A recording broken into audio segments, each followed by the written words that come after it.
buenas noches, hermanos. Les saludo en el amor del Señor, también a todos quienes nos ven a través de la transmisión. Y vamos a comenzar nuestro estudio de hoy con una oración. Le pedimos a nuestro hermano Sergito que nos guíe en oración.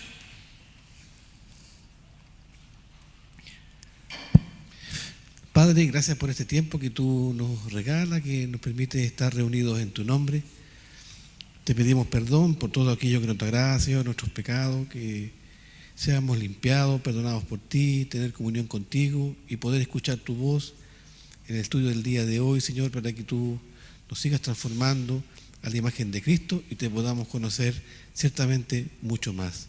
Obra por medio de tu Espíritu Santo en cada uno de nosotros. Te lo pedimos en nombre de Jesucristo. Amén. Amén. Bueno, el día de hoy vamos a ver la segunda parte del Imperio Romano. Hemos estado recorriendo desde el regreso del exilio babilónico, ¿no es cierto?, donde ya hablamos solamente, recuerden ustedes, de judíos, solamente vuelve la casa del sur.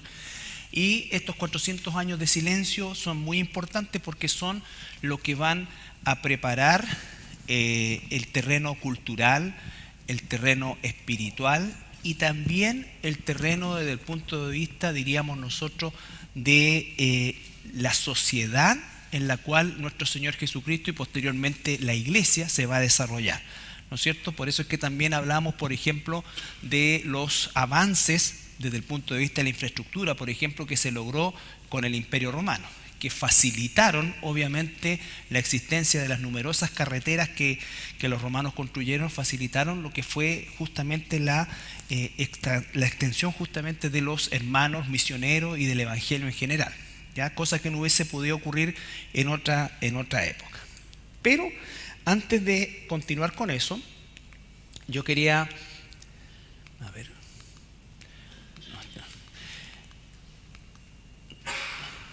¿dónde está lo que hicimos, Anita? A ver.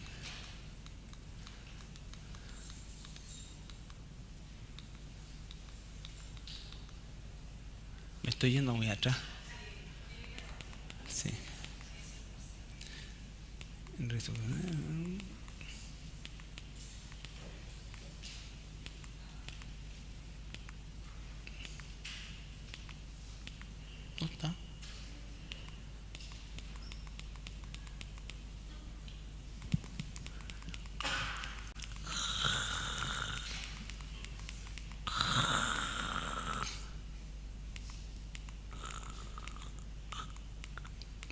Todo eso fue. Ya. Antes de eso, bueno, es inevitable que nosotros estemos al margen de lo que está sucediendo hoy en tiempo real en Israel, que no es algo desgraciadamente nuevo. Lo que pasa es que lo que ocurrió este fin de semana fue en una escala o a una escalada mucho más grande y con una cantidad de muertos civiles mayor que la que había ocurrido en muchos años. Normalmente las bajas son militares, pero obviamente hoy día fue una cantidad muy muy grande de personas civiles propiamente tal.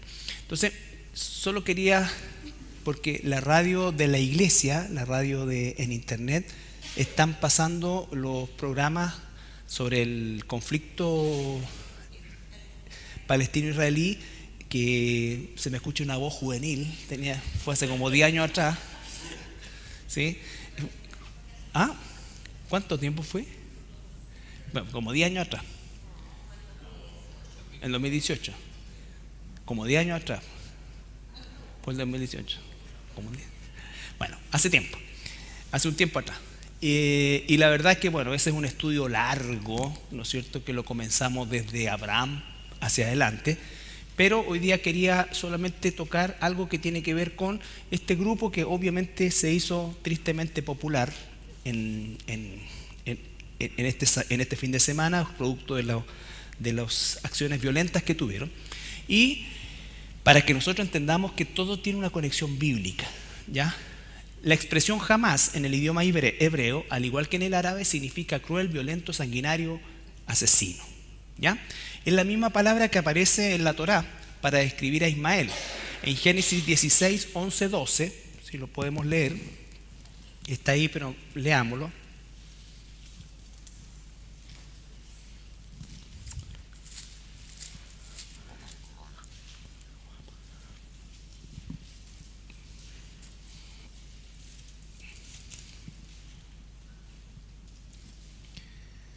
Además, le dijo el ángel de Jehová: He aquí que has concebido y darás a luz un hijo, y llamarás su nombre Ismael, porque Jehová ha oído tu aflicción. Y él será hombre fiero, su mano será contra todos, y la mano de todos contra él, y delante de todos sus hermanos habitará. Ya.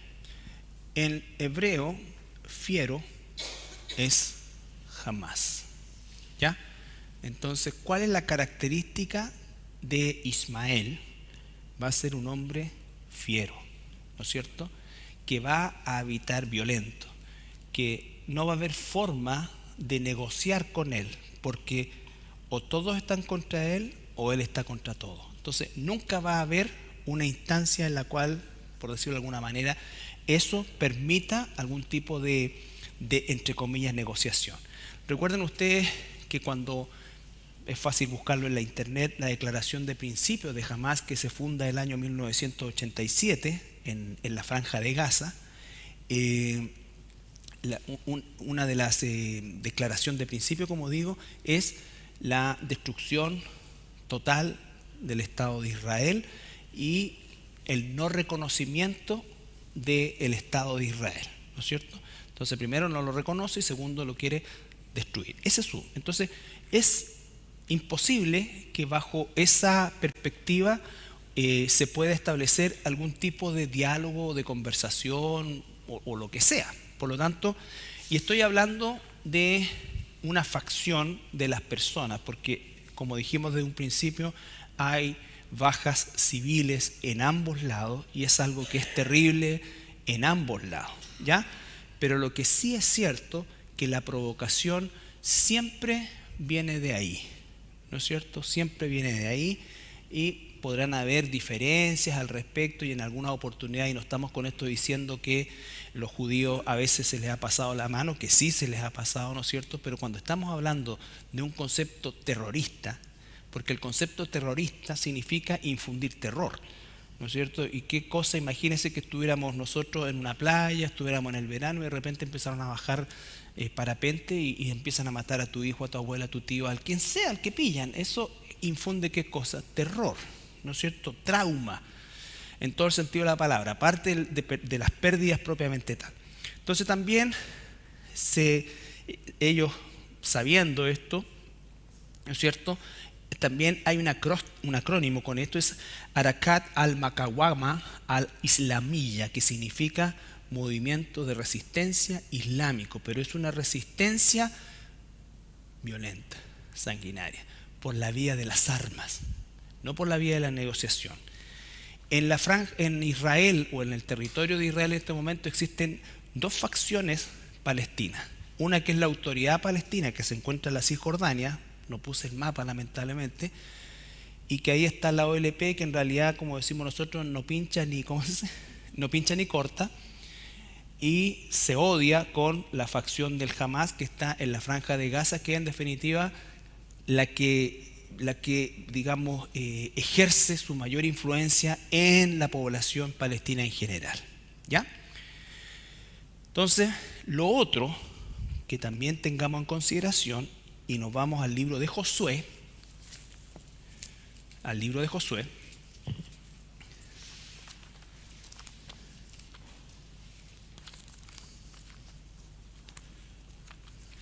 Recuerden que el libro de Josué relata la conquista de Israel del territorio. En Josué capítulo 15, versículo 20 y 21, y después vamos a saltar al 46 y 47. Josué capítulo 15, versículo 20 y 21. Esta, pues, es la heredad de la tribu de los hijos de Judá por sus familias. Y fueron las ciudades de la tribu de los hijos de Judá, en el extremo sur, hacia la frontera de Edom, Cabseel, Edar, Jahur. Ya. Y ahí empieza a nombrar o empiezan a surgir una serie de nombres de sitios que van a pertenecer a ¿quiénes? A los hijos de Judá, a los de la tribu de Judá. Recuerden que acá están las 12 tribus, acá se está repartiendo el territorio. Ya conquistaron el territorio, ¿no es cierto? Ya está sometida la población, que era una población, ¿qué población? Cuando los israelitas de la mano de Josué conquistan la tierra de Canaán, ¿quiénes estaban ahí? ¿Los árabes? No, ¿quiénes? Los cananeos. Y los cananeos son descendientes de Cam. Los árabes son descendientes de Sem. Entonces, los israelitas expulsaron cananeos, ¿ya? Nunca semitas, nunca árabes. Ahora, 46 y 47, en el mismo versículo 15. Asdod con sus villas y sus aldeas, Gaza con sus villas y sus aldeas, hasta el río de Egipto y el mar grande con sus costas. A saber, ahí mar grande es el mar Mediterráneo. Entonces, Gaza, ¿a quién le pertenece según Dios? A Israel, y dentro de Israel a la tribu de Judá, ¿no es cierto? Entonces, cuando estamos hablando nosotros de la pertenencia de la tierra, yo sé que esto para las Naciones Unidas, para la política no cuenta, pero nosotros somos cristianos y esto es lo que a nosotros nos tiene que regir, ¿me entiendes? Ahora, la franja de Gaza fue entregada por Israel en el año 90 o en la década del 90 a los palestinos como una forma, entre comillas, de pacificar la situación, pero eso no solamente no produjo eso, sino que abrió un frente justamente a lo que se está viviendo el día de hoy. Israel nunca debió haber hecho eso. Lo hizo porque Israel confió más en la política que en la propia palabra de Dios. Porque esto está escrito en la Biblia que ellos leen. ¿Ya? Gaza pertenece a Judá. La tribu o la casa que prevalece hasta el día de hoy es la casa de Judá. Cuando los israelitas conquistan el territorio con Josué, expulsaron cananeos. Cuando las tribus se asentaron, ¿no es cierto?, y estaba el Reino Unido, David reinó sobre Israel, las 12 tribus. Cuando se dividen en el norte y el sur, 10 y 2, ¿no es cierto?, ¿quiénes son los que invaden el norte? ¿Se recuerdan? Los asirios. Y los asirios, ¿a quién se llevaron cautivos y los dispersaron? ¿A los árabes? No, a los israelitas. A los israelitas, a las 10 tribus. Cuando Nabucodonosor invade ahora el sur, ¿a quiénes se lleva cautivo? ¿A los árabes? No, a los israelitas. Cuando el imperio persa vence a los romanos, Ciro gobierna ¿sobre quiénes? Sobre los judíos. Ya ahí son solamente judíos, pero son judíos, ¿no es cierto?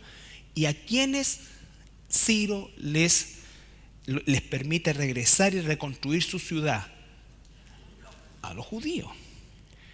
Cuando los griegos vencen a los persas, ¿quiénes estaban en el territorio? Los judíos, ¿no es cierto? El famoso Antíoco Epífanes IV, rey Seleucida, sacrifica un cerdo, lo hace en una mezquita, lo hace en el templo de los judíos, ¿cierto? Cuando los romanos vencen y someten a los judíos y finalmente destruyen, ¿qué cosa? ¿Destruyen una mezquita? No, ¿qué destruyen? El templo judío. Y de ahí pasan como 2000 años, 1800 y tantos años, y viene el imperio turco otomano, ¿no es cierto? Y entonces todo ese territorio pertenece a los turcos otomanos, ¿no es cierto? Y en la zona de Israel habían judíos y árabes. No existían los países, ni Jordania, ni todo eso. ¿Ya? Ocurre la Primera Guerra Mundial y en el año 1917, cuando termina la Primera Guerra Mundial, los turcos otomanos o el Imperio Turco desaparece y aparece el moderno Estado de Turquía.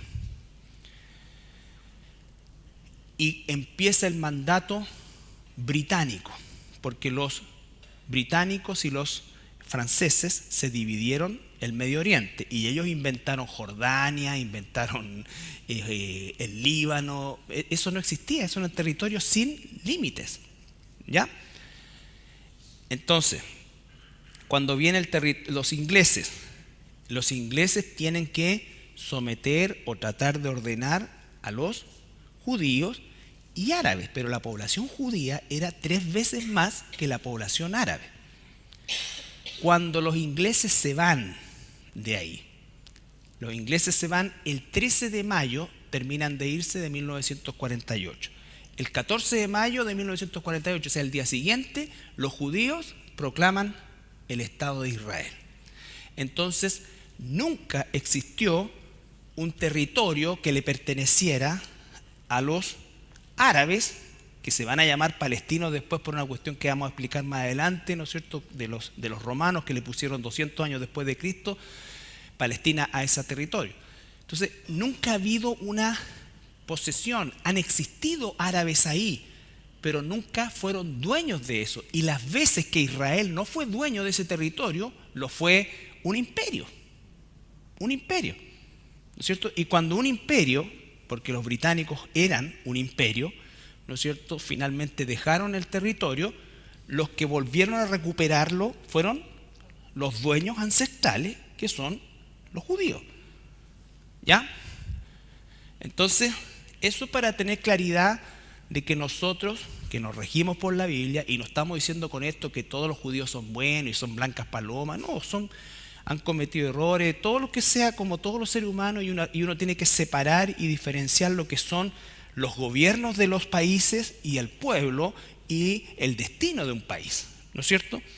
Eso territorialmente le pertenece por decreto divino a los judíos y específicamente a la casa de Judá. Gaza está dentro del territorio que le pertenece por decreto divino a los judíos, ¿ya?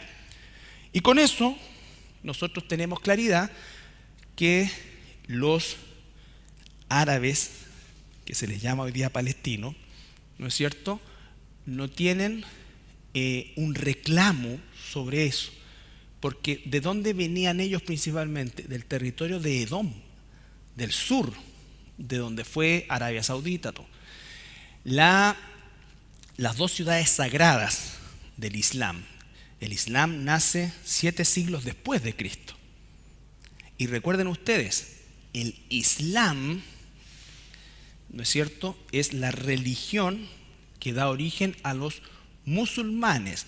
Un musulmán es alguien sometido al Islam. ¿Cuál es el precepto principal del Islam, o uno de los preceptos principales del Islam? Porque los islamitas no evangelizan como lo haríamos nosotros. Ellos no van por el mundo con un tratado, mira, quiero presentarte a Mahoma. No. ¿Qué dice? El Islam decreta que si tú no te sometes, no te quieres someter al Islam, o te expulsan o te matan. Eso es, ¿ya? Te expulsan o te matan. Entonces, finalmente, nosotros tenemos que entender esto para que la cosmovisión, para entender un poco la cosmovisión del mundo musulmán. Los integrantes del grupo Hamás son islamistas radicales y son apegados a su ley, al Corán. Ellos están haciendo lo correcto de acuerdo al Corán. Cuando dicen, no, el Corán es un libro de paz, no, o no lo han leído o están mintiendo. Y ellos son los verdaderos musulmanes. Por ejemplo, si yo te dijera en la Biblia, supongamos que nosotros como cristianos, la Biblia nos dijera, todo aquel que le presenta el Evangelio y lo rechaza, mátalo. ¿Qué tendríamos que hacer? Si fuéramos buenos cristianos. Matarlo. O sea, si lo dejo vivir, ya no soy un buen cristiano, soy una gelatina como cristiano. Y si el Corán a ellos. Por eso hay que entender también su cosmovisión de las cosas. Desde su perspectiva ellos están haciendo y agradando a su Dios. ¿Me entiende? No son de dobles tintas, como mucho del pueblo de Dios hoy día. Muchas iglesias que, la verdad, son como una gelatina. Porque no quieren quedar mal con nadie, porque esto es así. Entonces, ellos, no es que existe el Islam pacifista, no existe eso. Mahoma degolló, porque los del grupo ISIS, ¿no es cierto?, degollaban personas, porque Mahoma degolló 500 judíos en, no me acuerdo qué año, ¿no es cierto?, pero como una forma de presión para el sometimiento. Para el sometimiento. Entonces, ellos hacen lo que hacía su líder, el que supuestamente escribió el libro. Y nosotros hacemos lo que hace Jesús. Buscamos hacer, mientras más igual a Jesús, mejor, ¿no es cierto? Bueno, mientras más igual a Mahoma, mejor. Mejor. Por eso es que no tienen ningún empacho en suicidarse, en matar, porque para ellos esa es su forma. Esa es su forma. ¿Ya? ¿Se entiende? Ok. ¿Alguna pregunta de esto? Ok. Esto es lo que dice la Biblia, esto es lo que espero que tengamos nosotros como información, y esto es lo que está pasando según el orden de Dios. Lo que digan las noticias, lo que diga la ONU, lo que digan, bueno, son cosas que nosotros sabemos que no van nunca a calzar con una realidad, porque el problema del Medio Oriente no es un problema político, ni siquiera es un problema económico, es un problema religioso. ¿Ya? Parte por ahí. Las otras son derivadas que se pueden dar, pero principalmente derivadas que se van a dar de aquellos que están en los contornos del conflicto. ¿Ya? Bien. En cuanto a la segunda parte de la época romana, ya analizamos la época persa, analizamos la época griega y también empezamos a analizar la época romana, con todo lo que vimos anteriormente. Un punto importante es analizar brevemente las principales religiones y filosofías del tiempo de Jesús. Anteriormente revisamos algunas sectas religiosas judaicas que surgen durante el periodo intertestamentario. ¿Ya? Vamos a avanzar. Perdón. Ahí está. Existía la adoración a los reyes y o emperadores. Esto, en el caso de los judíos, fíjese que los romanos fueron muy flexibles con los judíos. Inicialmente, esto no se lo impusieron a los judíos. Los romanos lo impusieron en todo el resto del imperio, pero no en el territorio de los judíos. ¿Ya? Habían también religiones de misterio y ocultismo. ¿Por qué es importante ver esto? Porque es un poco también para entender cómo era la cultura de la época de Jesús. Religiones de misterio y ocultismo. Hechos 19:19. Nada nuevo bajo el sol. También habían Yolanda Sultana y ¿cómo se llama el que veías tú? Pedro Ángel. De esa época, sí. Angel, sí. Peter Angel.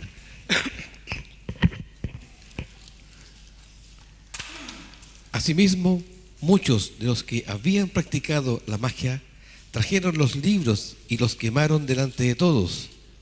Y hecha la cuenta de su precio, hallaron que era 50.000 piezas de plata. Era harta plata. Llevaron todos los libros, los que se convirtieron en todos los libros. Ese libro que leí tú, el tercer ojo, la glándula pineal. No, ese no. ¿Cómo estimular la glándula pineal? Ese que me prestaste. Y todas esas cosas, sí. Pues no encontré la glándula. Entonces, existía eso. De hecho, muchísimos de los que se convirtieron al cristianismo, a pesar del precio de eso, porque ¿qué es lo que hace una vez equivocadamente? Hoy tengo este libro, lo voy a regalar. O no, lo voy a dejar en la basura. No, quémelo. Para que nadie más lo agarre, lo vea. Aunque le haya costado lo que le haya costado, aunque tenga la tapa bonita, ¿no es cierto? Los dibujos. Yo me acuerdo cuando esos libros de los testigos de Jehová tenían unos dibujos preciosos. Y yo los tenía porque me gustaba ver los dibujos. Bueno, cuando uno se convierte en inventar toda esa cuestión y quemarla, que no caigan en ninguna otra mano. Si Dios tuvo la gracia de que uno entendiera, ¿no es cierto? Pero no significa que nosotros podamos dejar eso libremente. Eso no es sinónimo de que la gente se va a convertir, nada. Es lo que uno debe hacer. ¿Ok? Entonces eran religiones de misterio y ocultismo. Estaba lleno de eso. Quizás tanto o más que ahora. También estaba el platonismo. ¿Por qué es importante entender este concepto del platonismo?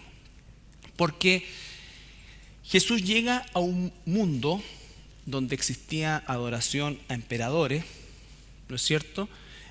Una cosa es que todavía, digamos, por tradición se posten o se arrodillen delante de una reina, todo, pero otra cosa es la adoración. La adoración implicaba sacrificios, ¿ya?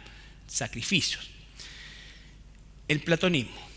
La realidad verdadera solo existe en el mundo de las ideas. ¿Qué significa esto? Es la filosofía.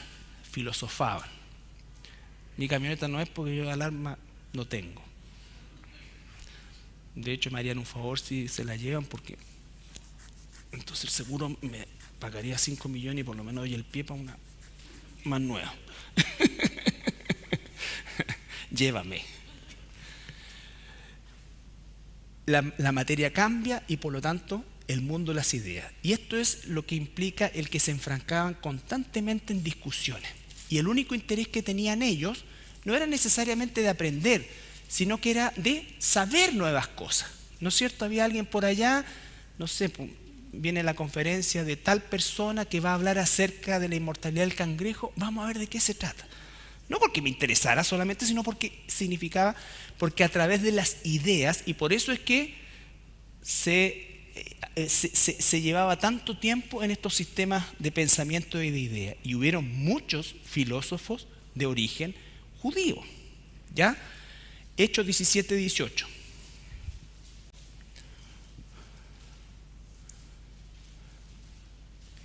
Y algunos filósofos de los epicúreos y de los estoicos disputaban con él. Y unos decían, ¿qué querrá decir este palabrero? Y otros, parece que es predicador de nuevos dioses, porque les predicaba el evangelio de Jesús y de la resurrección. Claro, cuando Pablo llega a Atenas, ¿no es cierto? Empiezan a escuchar algo. ¿Qué? Este palabrero, este que está discursando ahí, vamos a escucharlo, a ver de qué habla. Y dice que lo pescan y lo llevan al Areópago para que les hable, pues les cuente de qué se trata. ¿Ok?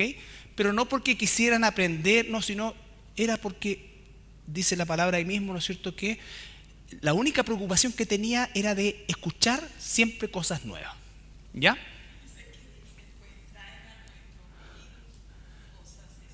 Cosas extrañas que no habían escuchado antes, ¿no es cierto?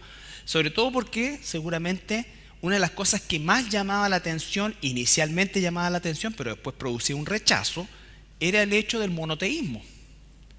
En una cultura politeísta, con ese nivel de apertura, el monoteísmo no implicaba solamente que yo adoraba a un solo Dios, sino que además todos los demás eran falsos. Esa es la otra parte del monoteísmo que es la que chocaban. ¿Ya? Porque si tú decías, no, yo creo solamente en esto, ya, ok. Pero si decías solamente creo en esto, y este es el único y el otro es verdadero y todo lo otro demás son mentiras, eso cambiaba todo el panorama. ¿Ya? El gnosticismo. El gnosticismo era una doctrina catalogada, entre comillas, de elitista.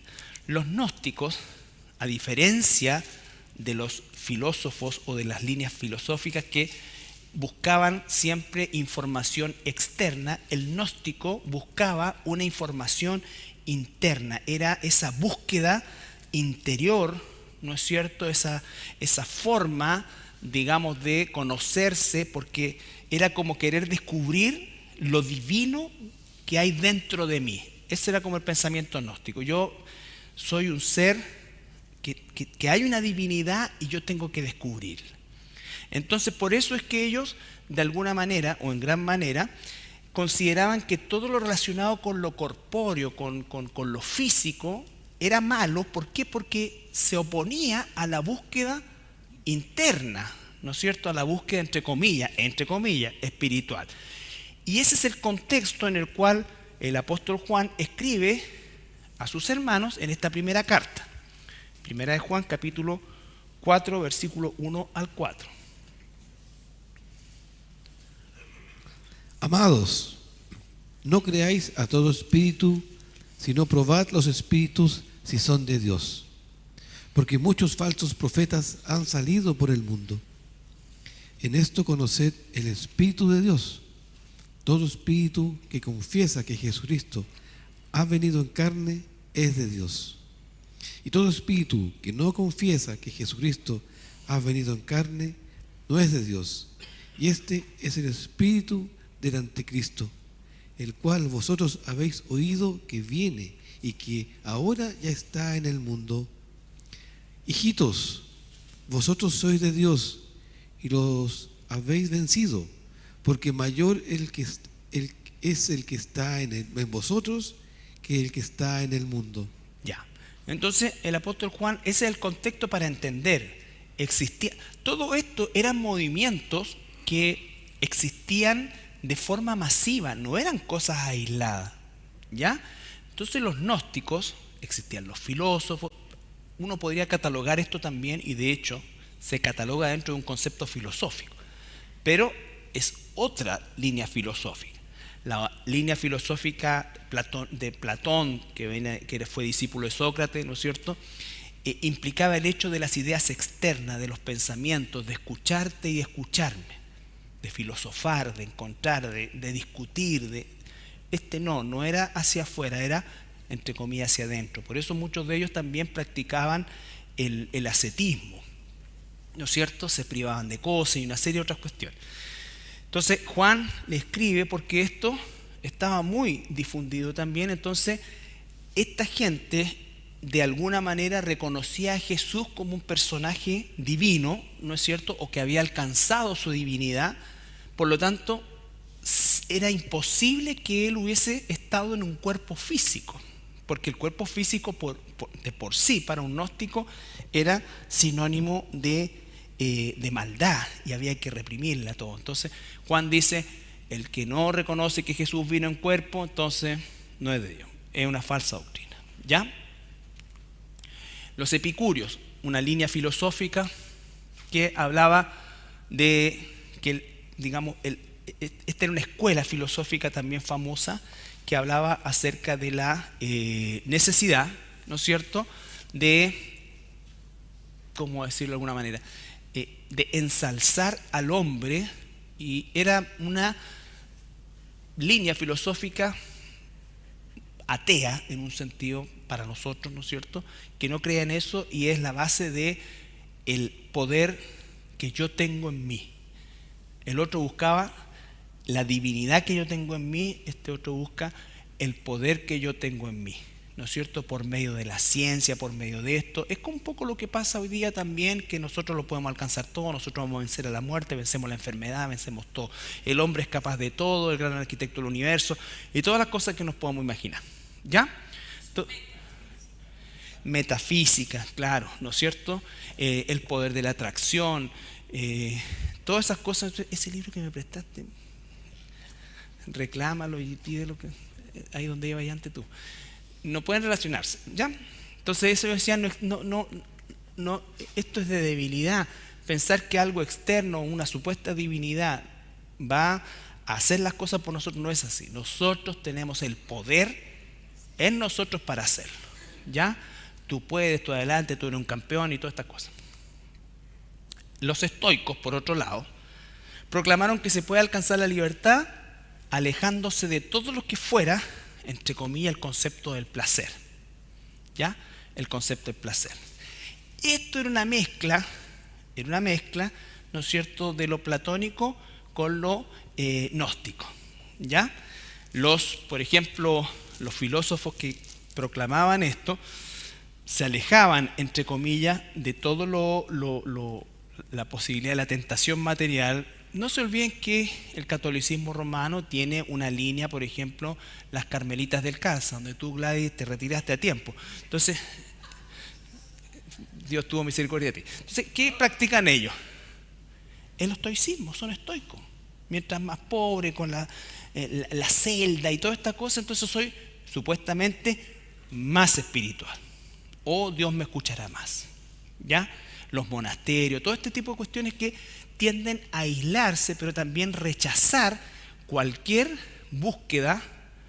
Y por eso es que estamos diciendo en el fondo que esto no es una incitación al materialismo o cualquier otra cosa, sino que es decir que yo puedo alcanzar libertad, puedo alcanzar un estatus espiritual. Todo esto fuera, dejando fuera a Jesús, pues. Yo puedo. Yo me deshago de la parte de la ambición material y yo mismo voy a buscar mi fortaleza espiritual. Colosenses 2, 20 al 22.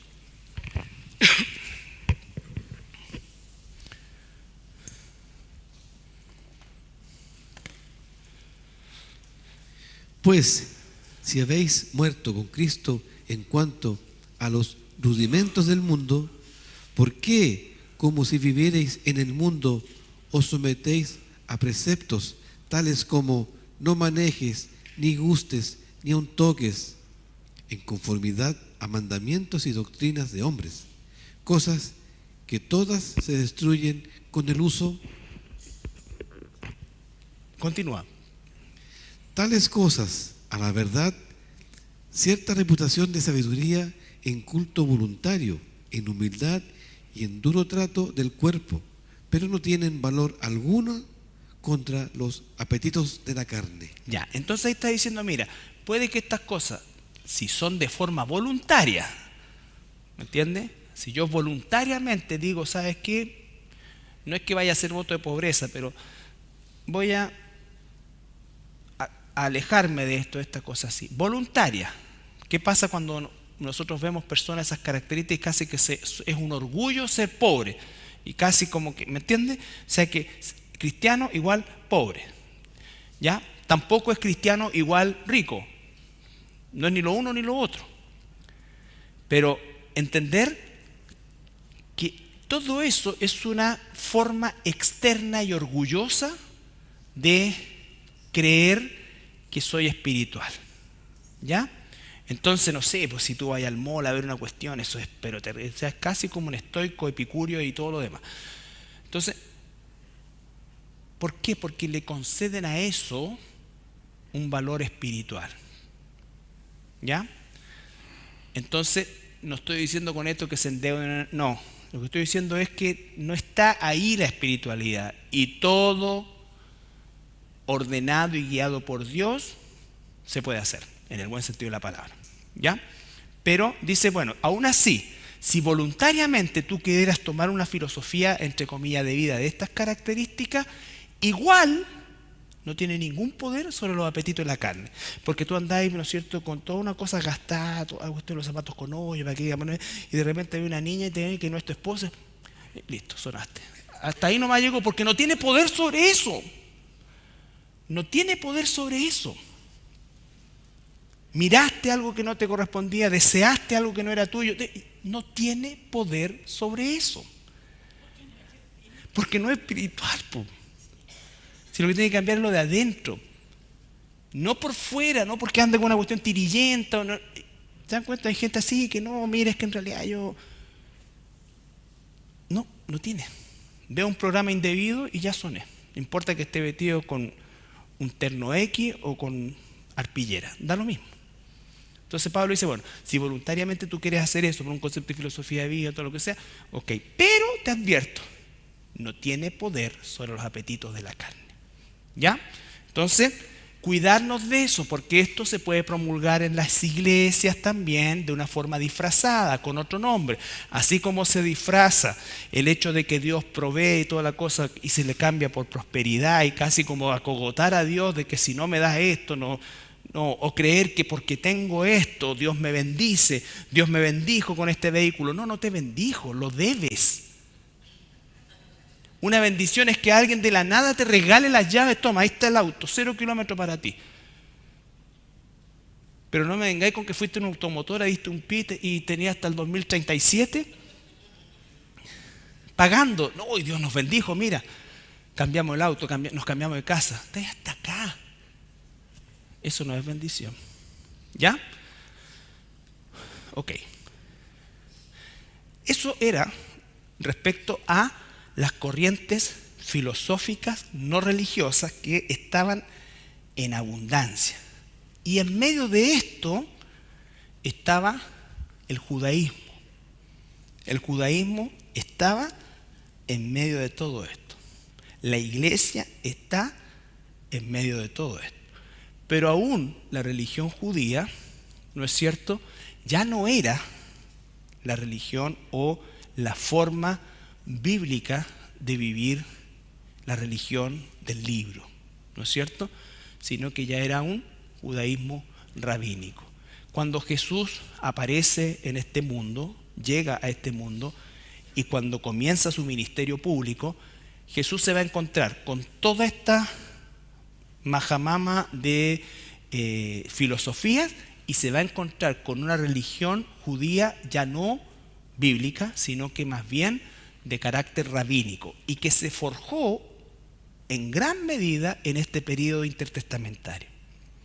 El periodo intertestamentario dio origen a las tradiciones orales que después se fueron escribiendo y que después se compilaron en un libro que se llama el Talmud.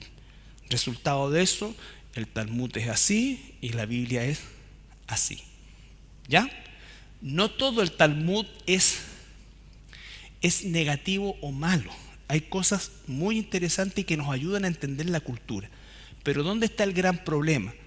Está justamente en cómo torcieron las cosas que Dios dijo y que de alguna manera dio una libertad para practicarlas, y ellos las encajonaron en una estructura no bíblica.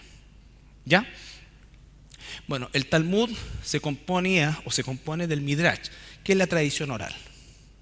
¿Ya? La tradición que se pasaba de generación en generación. Pero durante el periodo del cautiverio babilónico se escribió y dio origen a la Mishnah, que es la tradición oral ahora escrita. Y después la cosa se puso más complicada porque se estableció la Guemará o la aplicación práctica de la ley. Entonces, ¿de qué se trata esto? Dios dice: 6 días trabajarás y al 7º día de reposo será.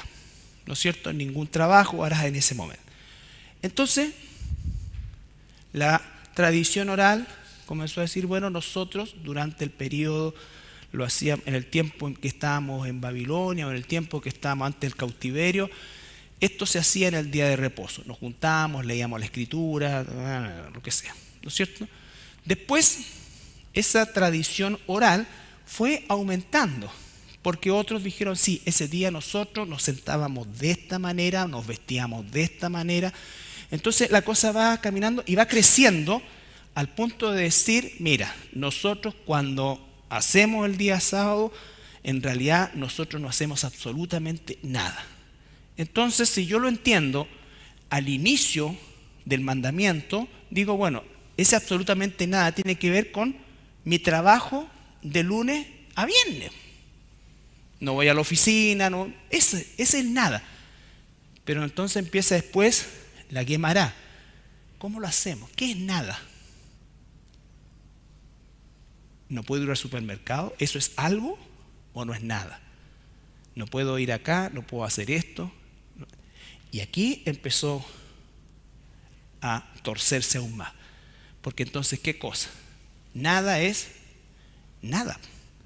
No puedo ir allá, no puedo hacer esto, no puedo hacer esto otro. Y eso va creciendo, y a medida que también van cambiando los tiempos, como se los he dicho muchas veces, obviamente cuando se escribió, cuando se empezó a escribir la Guemará, no existían ascensores. Entonces, cuando aparecieron los ascensores, los rabinos se juntaron y dijeron, bueno, si entra un ascensor y lo quiero hacer funcionar y aprieto un botón, si yo estoy apretando ese botón, lo hago funcionar. Entonces significa que trabajé para que funcionara, aunque sea apretando el botón. Entonces, ¿qué hizo el gobierno? El día sábado tú en Israel entras a un edificio y hay ascensor de Shabbat y ascensor para el resto. Si yo entro acá no hay ninguna indicación y aprieto. En cambio el ascensor de Shabbat está programado para que pare en todos los pisos. Entonces, si yo soy un ortodoxo, no tengo que apretarlo porque va a parar en todos los pisos. A ese nivel. Eso es hoy. ¿Ya? Eso es hoy. Dígame. Claro, pero esto, por ejemplo, el Midrash y la Mishnah están como acotaditos. ¿Dónde aumentó esto? En la práctica. Es aquí donde se empieza a filosofar sobre el Talmud. Por ejemplo, vamos a llegar al tiempo de Jesús. Mateo 15, 1 y 2. Es la Gemara. ¿Cómo se aplica? Y esa es la que va variando.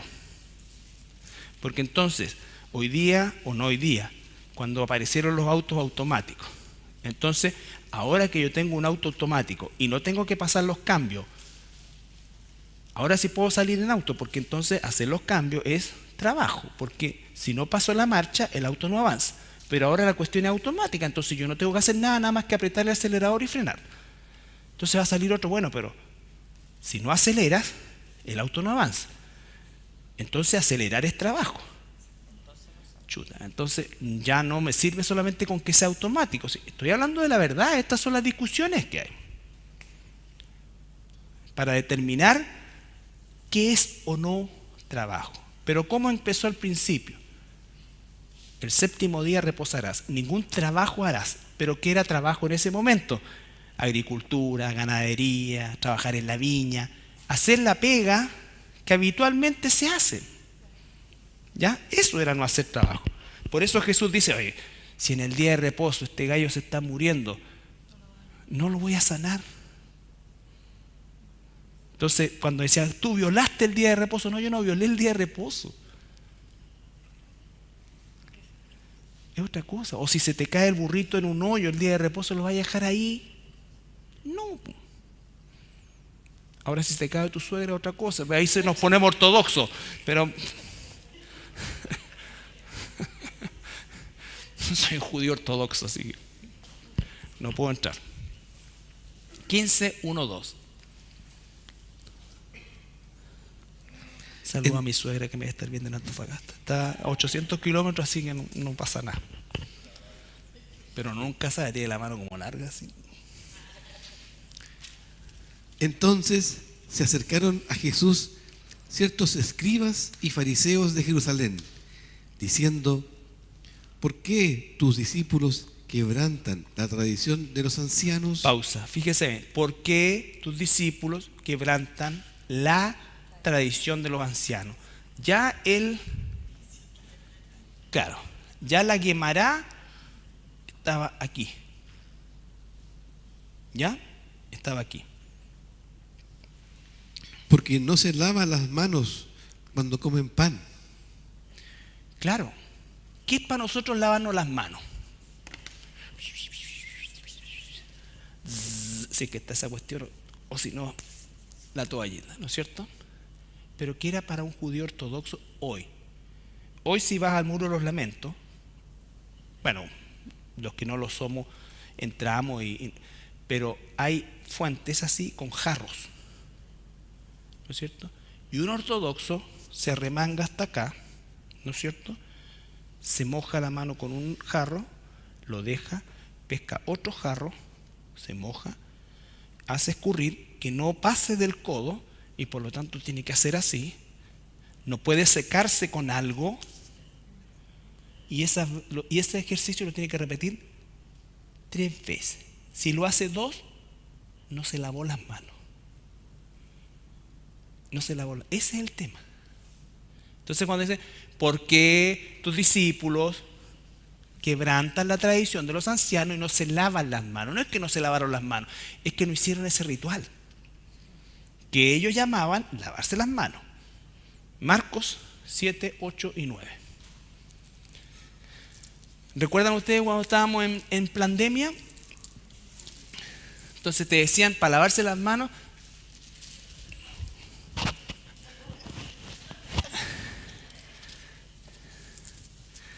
¿cachai? Todas esas cuestiones. Entonces hay gente que todavía lo hace. Como si los bichos no estuvieran. Bueno, ya. Marcos 7, 8, 9. Estamos llenos de Porque dejando el mandamiento de Dios, os aferráis a la tradición de los hombres, los lavamientos de los jarros y de los vasos de beber, y hacéis otras muchas cosas semejantes. Ya, Jesús le está diciendo, ¿qué es lo primero que le dice Jesús? Ustedes están dejando, invalidando el mandamiento de Dios y están absolutamente volcados a las tradiciones de las formas que es la Gemara. Recuerden, el Midrash y la Mishnah están más o menos cerraditos. La Gemara es lo que va creciendo en el tiempo. ¿Por qué? Porque van saliendo nuevas cosas, ¿no es cierto? Imagínense en el tiempo de Jesús. Ya hacer fuego era trabajo. Entonces tenían que cocinar de otra manera. Pero ¿cómo hacían fuego en ese tiempo? ¿Se acuerdan? De una manera absolutamente artesanal, ¿no es cierto? Hoy día, ¿cómo hacemos fuego nosotros? No. Y a veces ni siquiera es fuego, porque si metemos la cuestión en las microondas es otro tipo de cuestión, pero igual la cosa se calienta, ¿no es cierto? Entonces hay que inventar una Gemara para la realidad actual. Entonces será no prender la cocina, no prender el microondas, no. Entonces, ¿qué es fuego? Y ahí empiezan a filosofar. ¿Un microondas lo puedo considerar fuego? Bueno, la cocina, si prendo una cocina y hay una llama, bueno, pues, pero un microondas ¿es fuego? ¿Lo puedo catalogar como fuego? Y esas son las discusiones. Ya, entonces Jesús se encuentra con esto y choca con esto. Por eso es que Jesús, para los fariseos, para los saduceos, para los religiosos de la época, violó la ley. Pero la verdad es que nunca violó ningún mandamiento. Ningún mandamiento. ¿Ya? Porque siempre el hombre estaba en ese sentido por sobre esas leyes que no eran leyes espirituales, eran leyes culturales. Descansar el séptimo día no te hacía más espiritual. Era una forma de descansar el cuerpo, de dedicarte a otras cosas, ¿no es cierto? Y de tener quizás un tiempo un poco mayor para compartir como familia, ir a la sinagoga, todas esas cosas que hacemos también el día de hoy. Pero nunca era para hacerte más espiritual. ¿Ya? Entonces por eso dice Jesús, cuando los discípulos están comiendo grano, ¿no es cierto? Y dice, ¿cómo están comiendo esta cuestión el día de reposo? Y Jesús le dice, no se dan cuenta, no se acuerdan cuando David y sus hombres tenían hambre, se comieron los panes de la propiciación. ¿Por qué? Porque el hambre, por eso es que es el cuerpo más que el vestido y todo lo que significa. ¿Ya? Ok, con esto terminamos el día de hoy. La vida religiosa de Israel en el templo. Cuando nosotros entendemos que Jesús vino a este mundo y se encontró con todas esas filosofías laicas, por llamarla de alguna manera, que analizamos, y con una religión judaica basada en tradiciones de las características que estamos hablando, también existía un ejercicio de la actividad del templo no ajustada a la ley, ¿ya? Pero Jesús respetó la figura del templo, aun cuando Jesús viene y se encuentra con la figura del templo, ya no existía el arca del pacto. El arca del pacto se pierde en el cautiverio babilónico. Hasta el día de hoy no se sabe exactamente dónde está, pero desaparece la figura del arca. Pero igual Jesús respeta la figura del templo y lo considera, a pesar de todo, un lugar de adoración. Mateo 21.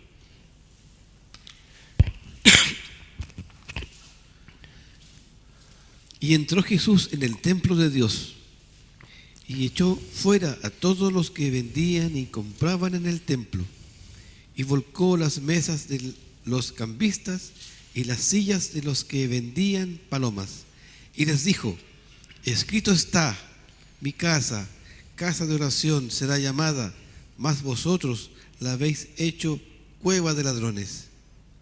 Y vinieron a él en el templo ciegos y cojos y los sanó. Pero los principales sacerdotes y los escribas, viendo las maravillas que hacía, y a los muchachos aclamando en el templo y diciendo: Hosana al Hijo de David, se indignaron. Ya. Y Perdón. les dijeron: ¿oyes lo que estos dicen? Y Jesús les dijo: sí, ¿nunca leísteis de la boca de los niños y de los que maman perfeccionaste la alabanza? Ya. ¿Qué tenemos acá, no es cierto? Jesús llega al templo y el templo no estaba en control de los fariseos, como muchos creen. El templo estaba en control de los saduceos. Y los saduceos no tenían una fijación religiosa marcada, sino que ellos eran aristócratas y aparte de ser aristócratas, ellos eran los que tenían el contacto directo con el Imperio Romano en la figura del procurador. De hecho, el Sanedrín estaba constituido en su mayoría por saduceos. ¿Ya? Por lo tanto, ¿qué es lo que había hecho Herodes? ¿Se acuerdan ustedes? Herodes había no solamente ornamentado el templo como tal, sino que la gran obra de Herodes fue ampliar gigantescamente la explanada donde estaba puesto el templo, que hoy día se llama la explanada de las mezquitas, ¿no es cierto? ¿Para qué? Para que llegaran más fieles, pero sobre todas las cosas para que hubiera comercio. Y los saduceos, como no tenían una fijación religiosa, estaban encantados porque esto les significaba tremendos ingresos. Y Jesús dice: mi casa es una casa de adoración, y limpia en un sentido el templo. ¿Ya? Entonces, aunque el templo estaba el ejercicio de las actividades del templo estaban pervertidos también, en este caso por la política, por la situación digamos comercial, obviamente Jesús lo limpia. ¿Ya? Se ofrecían sacrificios. Vamos a ver Lucas 2, 21 al 24 para tener todo el marco de lo que dice ahí.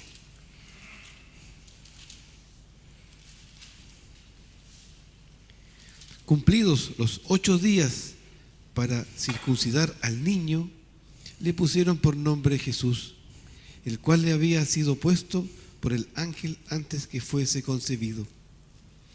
Y cuando se cumplieron los días de la purificación de ellos, conforme a la ley de Moisés, le trajeron a Jerusalén para presentarle al Señor. Como está escrito en la ley del Señor: todo varón que abriere la matriz será llamado santo al Señor. Y para ofrecer, conforme a lo que se dice en la ley del Señor, un par de tórtolas o 2 palominos. Ya, recuerden siempre el énfasis que está haciendo ahí. De acuerdo a la ley de Dios, conforme a la ordenanza de Dios, Jesús cumplió la ordenanza conforme a la ley de Dios. Al 8º día tenía que ir a circuncidarse y además ofrecer un sacrificio, que en el caso de él fueron 2 palominos. ¿Ya? Entonces, sus padres ofrecieron sacrificios conforme a la ley, no violaron la ley. 45, 52. A ver, 52. 41, perdón.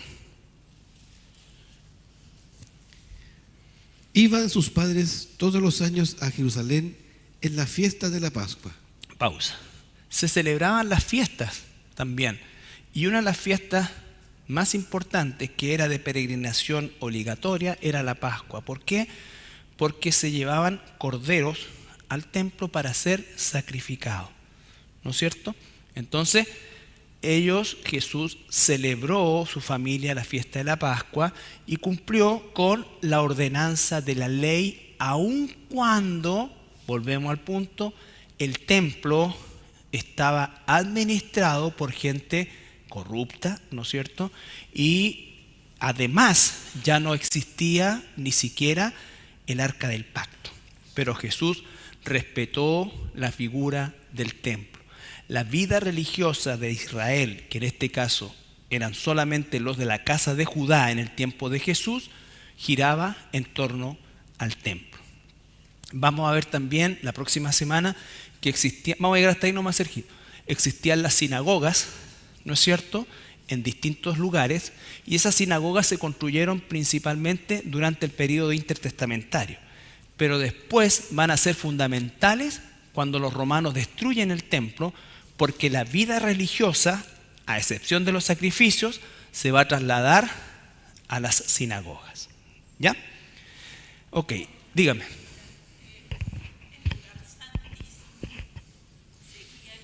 Sí, o sea, exactamente, estaba hecha la división y todo, pero ya el sumo sacerdote, imagínense que quién era el sumo sacerdote que juzgó a Jesús.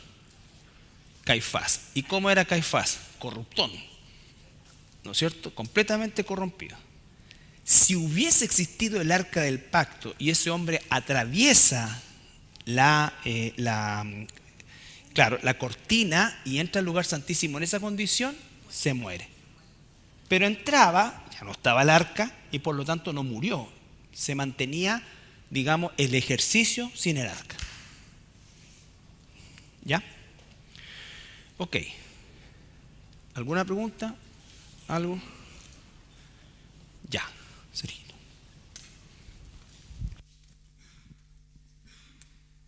Gracias, Padre, por enseñarnos una vez más de tu palabra, Padre, de aprender un poco más, Señor, de darnos cuenta que los epicúreos, el estoicismo, Señor, el gnosticismo, no es nuevo el día de hoy, sino que tiene todas sus raíces en esos tiempos, Señor, y antes, y que no ha cambiado nada, Padre.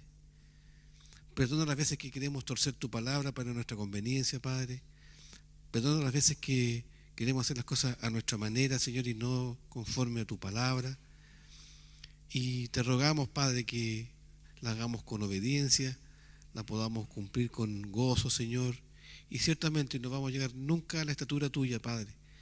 Pero por lo menos que estemos inclinados siempre a hacer tu voluntad, que tengamos un corazón manso y humilde ante ti, Señor, para ser transformados, para parecernos más a Jesucristo, Padre. Porque además cuando hacemos las cosas de nuestra manera, somos esclavos de nosotros mismos, Padre. Hay orgullo, hay vanidad, y no somos esclavos de eso, sino que queremos ser esclavos tuyos, Padre. Queremos ser mansos y humildes delante de ti, ser más como Jesucristo, Padre, parecido más a Él y menos a nosotros. Padre Santo, queremos este tiempo que tú nos enseñas por medio de tu palabra, este estudio, Señor, que ciertamente podamos reflexionar de nuestro vivir, Señor. Y es imposible hacer tu voluntad si no tenemos un tiempo en tu palabra, Padre, si no la leemos, si no la escudriñamos, si no la meditamos, Padre, porque si no vamos a caer en estos movimientos, en estas culturas, Padre, que en vez de darnos libertad, nos van a hacer esclavos, Padre. Ciertamente no podemos triunfar al pecado si no tenemos palabra tuya para que el Espíritu Santo nos defienda y nos guarde. Y te pedimos, Padre, que tengamos siempre un corazón dispuesto para leer tu palabra y ciertamente obedecerla. Padre Santo, gracias una vez más por este estudio. Ponemos esta oración delante de ti y obra en cada uno de nosotros. Te lo pedimos en el hermoso nombre de Jesús. Amén.